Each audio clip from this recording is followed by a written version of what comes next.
আসসালামু আলাইকুম, আশা করি সবাই অনেক ভালো আছেন। দেখতে পাচ্ছেন যে এটা হচ্ছে লক্ষ্মীপুর জেলার রামগঞ্জ উপজেলা।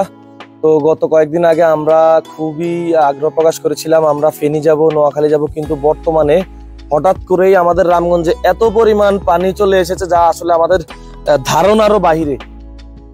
এই যে দেখতে পাচ্ছেন যে আমরা এসএসসি 2013 যেটাকে সারা বাংলাদেশে অদম্য 13 বেস নামে চিনে আমরা আমাদের কার্যক্রম কিন্তু পরিচালনা করছি।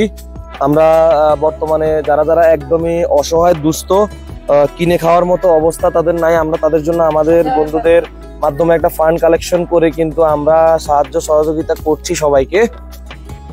এই যে দেখতে পাচ্ছেন আমাদের মেডিকেল টিমও কিন্তু রয়েছে। আমার যে বন্ধু আমাদের উপজেলা স্বাস্থ্য কমপ্লেক্সের ডাক্তার, সে কিন্তু আমাদের সাথে রয়েছে।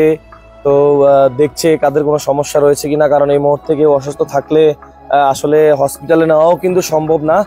তাই আমরা আমাদের বন্ধুকে সে আমাদের সাথে যেহেতু যুক্ত, আমরা তাকে নিয়ে এসেছি, আর সেও রুগী দেখছে। এছাড়াও আমরা ওষুধও নিয়ে আসছি, প্রয়োজনীয় যে ওষুধগুলো ম্যাট্রিল, তারপর হচ্ছে নাফা, তারপর হচ্ছে আপনার লোসেকটিল, তারপর বাচ্চাদের জন্য রেনোভা সহ ভিন্ন ভিন্ন ওষুধ কিন্তু আমরা নিয়ে আসছি। তো আমি আসলে এই ভিডিওর মাধ্যমে আপনাদেরকে মেসেজ দিতে চাই, বর্তমানে লক্ষ্মীপুর কিন্তু আপনারা জানেন একটা জেলা, কিছু কিছু টিভি মিডিয়ার লক্ষ্মীপুরকে নোয়াখালীর একটা উপজেলা হিসাবে পরিচিত করছে। আমি ধিক্কার জানাই তাদেরকে। আমি আপনাদেরকে বলবো লক্ষ্মীপুরটা হচ্ছে একটা জেলা যেটা 1984 সালে আলাদা জেলা করা হয়েছে।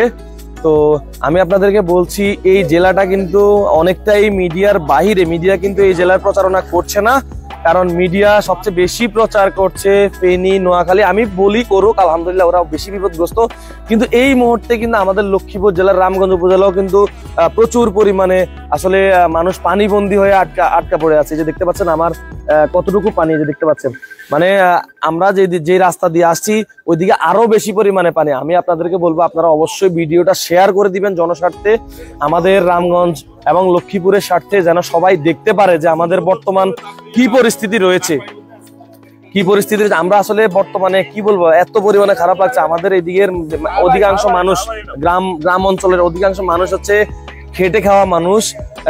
যারা আমরা খেটে খাওয়া মানুষ, আমরা আমাদের এদিকে মানুষগুলো ম্যাক্সিমাম দিন এনে দিন খাওয়ার মতো অবস্থা, যারা গ্রামের দিকেই থাকে, তো তাদের অবস্থা খুবই ভয়াবহ। যারা আসলে স্বেচ্ছাসেবী রয়েছেন যারা, তারা এই রামগঞ্জের দিকে একটু নজর দেওয়ার জন্য আমি আপনাদেরকে অনুরোধ করছি। অনেকেই রয়েছেন যারা কিন্তু ভিন্ন ভিন্ন জেলা থেকে আপনারা ত্রাণ নিয়ে আসছেন। আমি বলবো লক্ষ্মীপুর জেলার রামগতি, কমলনগর এবং আমাদের রামগঞ্জ, রায়পুরের অবস্থাটা আমি জানি না, তাও ওখানেও কবলিত আমি জানি, কিন্তু কতটুকু সেটা জানি না।